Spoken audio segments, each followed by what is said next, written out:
Congressman James Comer, a Republican of Kentucky and ranking member of the House Oversight Committee. Congressman, I got to ask you, it seems like the Biden administration is just all spin in this Afghanistan thing. Secretary of Defense Lloyd Austin just a few hours ago. Listen to this real quick.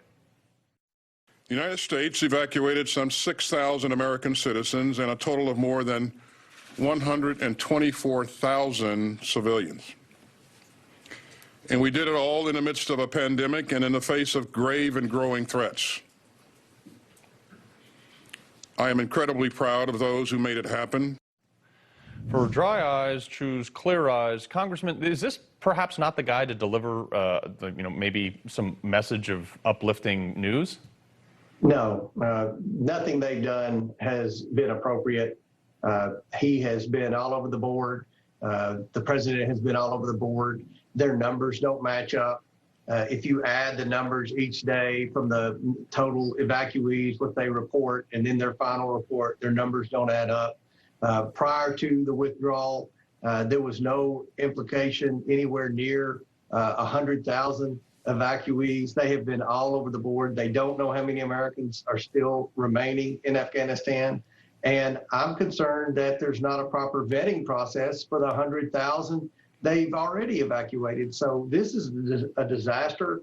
There's no one in the Biden administration that has been able to be coherent on this. And I don't think there's anyone in this administration that has any credibility on Afghanistan right now. Well, Congressman, you brought up an interesting point. If they're cooking the books here and they're selling the American people false numbers, I mean, that's kind of a big deal, no? There's got to be some laws that are going to hold them accountable for that? Exactly. And the Republicans are screaming for congressional hearings. We're going to have a congressional hearing tomorrow in Oversight Committee, but we're going to talk about electrifying the U.S. postal fleet. At a time when every American is outraged over Afghanistan, there's questions about how many Americans were left behind. The Biden administration has admitted we left people behind, but the Democrats on the House Oversight Committee want to talk about electrifying the United States postal fleet.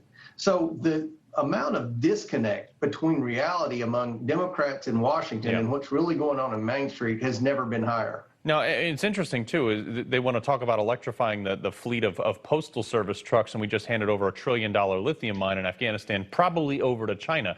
We're seeing this new report from Reuters, though, that Biden pressured Afghanistan President Ghani into sugarcoating the situation as recently as July. I mean, literally just lied to our faces. He said, whether it's true or not, he's asking the president of Afghanistan to lie about the mission over there for, I guess, politics? No? I mean, what do you think about this?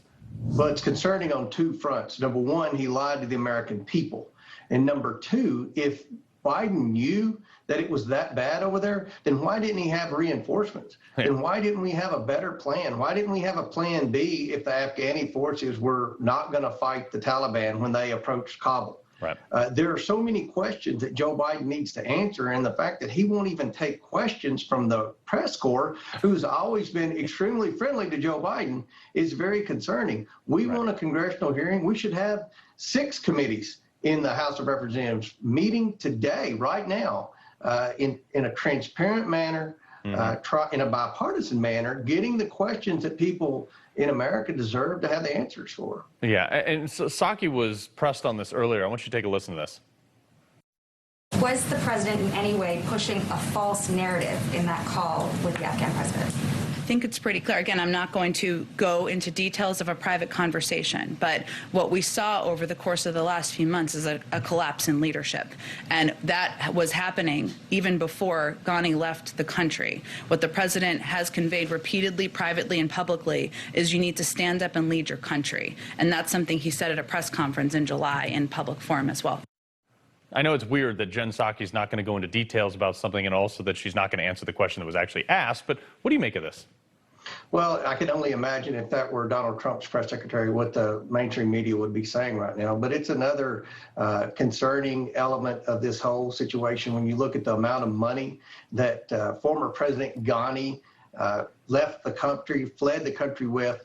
If I had been Joe Biden, why didn't you have a satellite tracker on this guy? If you distrusted this guy enough to have a conversation with him, to tell him to lie about the situation on the ground in Afghanistan, and you knew he had millions of dollars of American taxpayer money, I would have kept an eye on him and been waiting for him to cross the border, because this whole situation collapsed once he fled the Capitol. I mean, that from what we can trace back, that's when the wheels came off Really officially in Afghanistan, when the president fled the country. Yeah, no, I mean, just crazy to me.